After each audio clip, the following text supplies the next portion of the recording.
In the late 19th century, long before television broadcasts, pay-per-view events, or social media fanfare, professional wrestling began to take form as a unique blend of sport, theater, and raw human competition.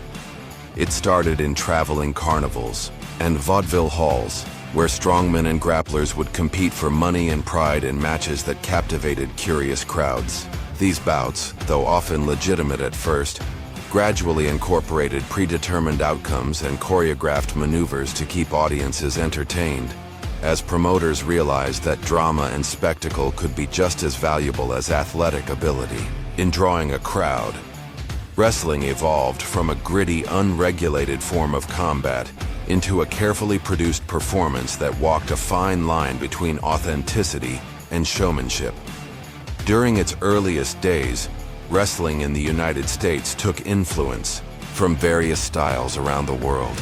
Catch-as-catch-can wrestling, which emphasized holds and submissions, was especially popular and formed the backbone of what would become American pro wrestling. Promoters and wrestlers alike began to notice that certain matches, particularly those with colorful characters and dramatic rivalries, drew more attention and ticket sales than straightforward contests.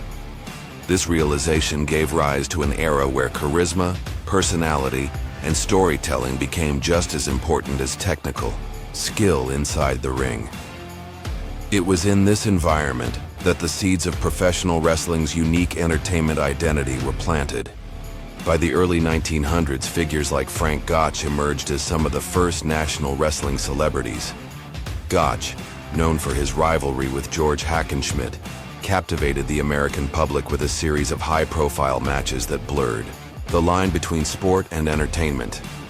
These contests drew huge audiences and established wrestling as a viable form of mass entertainment. Gotch's victory over Hackenschmidt in 1908 made him a household name and demonstrated how a wrestler's fame could transcend the ring and become part of wider popular culture. The stage was now set for wrestling to grow from a carnival act into a structured industry. In the decades that followed, wrestling's popularity surged, particularly in the 1920s and 1930s. As radio broadcasts and newspapers gave athletes more exposure, promoters began organizing regional promotions to manage talent and events across different territories. Wrestlers traveled from city to city, each territory developing its own stars, traditions, and loyal fan bases. During this period, the idea of kayfabe, the portrayal of staged events as real, became crucial. Wrestlers and promoters protected the illusion of competition, never admitting that outcomes were scripted.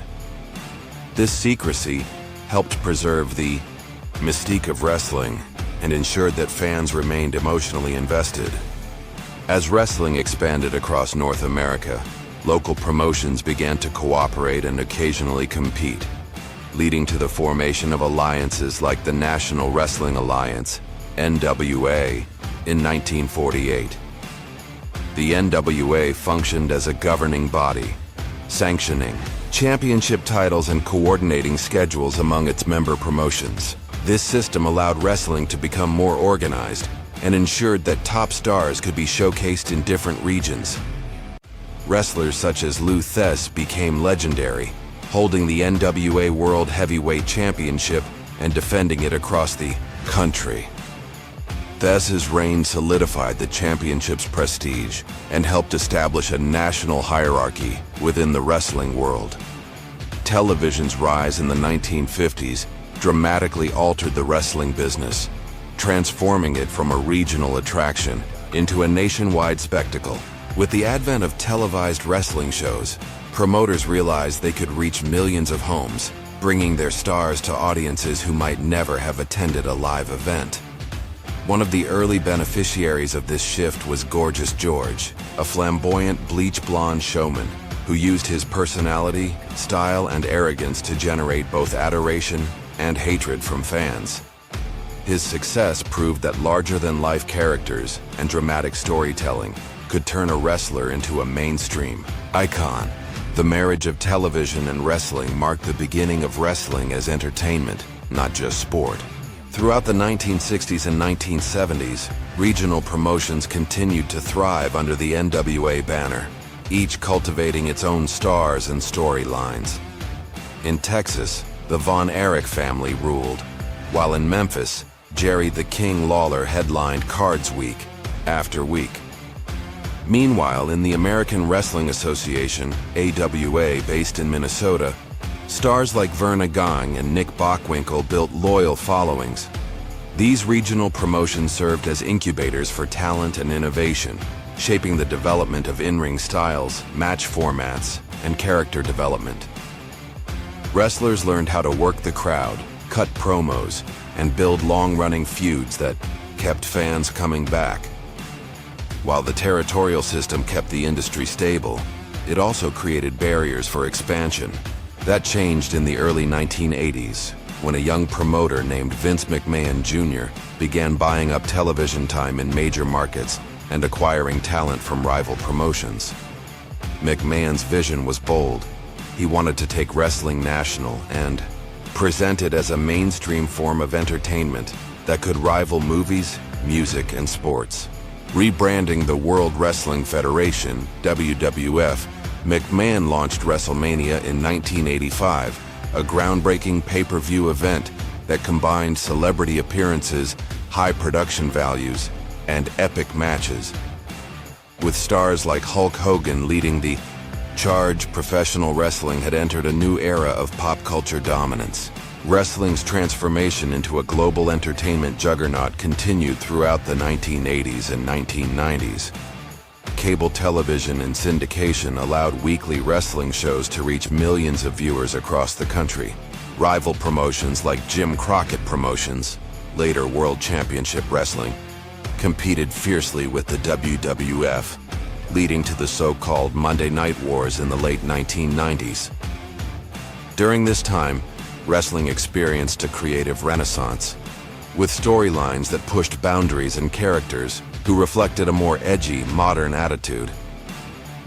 Wrestlers like Stone Cold Steve Austin, The Rock, and Sting became cultural icons, and wrestling reached unprecedented levels of popularity. Behind the scenes, the physical demands and personal toll of wrestling were immense. Wrestlers endured grueling travel schedules, physical injuries, and emotional strain, often without the safety nets enjoyed by athletes in other sports. The blurred line between performance and reality continued to create challenges, as fans sometimes struggled to separate the characters from the people who played them. Despite this, the wrestling community fostered a deep bond among performers, fans, and promoters who shared a love for the business and its unique blend of storytelling, athleticism, and emotion. Professional wrestling has continued to evolve in the 21st century, adapting to changing media landscapes and fan expectations. Independent promotions have thrived, offering alternative styles and giving rise to new stars. Women's wrestling, long relegated to a secondary role, has surged in prominence, with female performers headlining major events and receiving greater respect for their skills and contributions. Wrestling promotions around the world, from Japan's New Japan Pro Wrestling to Mexico's Lucha Libre LAAA, have gained international followings, showcasing the sport's global reach and diversity. Streaming services and social media have further changed how wrestling is consumed and discussed. Fans now have instant access to matches, interviews, and behind-the-scenes content from around the world. Wrestlers have used platforms like YouTube, Twitter, and Instagram to build their own brands and connect directly with their audience. This shift has created a more open and engaged wrestling culture, where fans are not just passive viewers, but active participants in shaping narratives and supporting their favorite performers. The start of professional wrestling may seem like a distant past, filled with dusty arenas and smoky locker rooms, but its influence continues to echo through every suplex, promo, and crowd chant today. What began as a carnival act has grown into a multi-billion-dollar industry that spans continents and generations. Thank you for watching. Don't forget to like, subscribe, and hit the notification bell for more stories like this.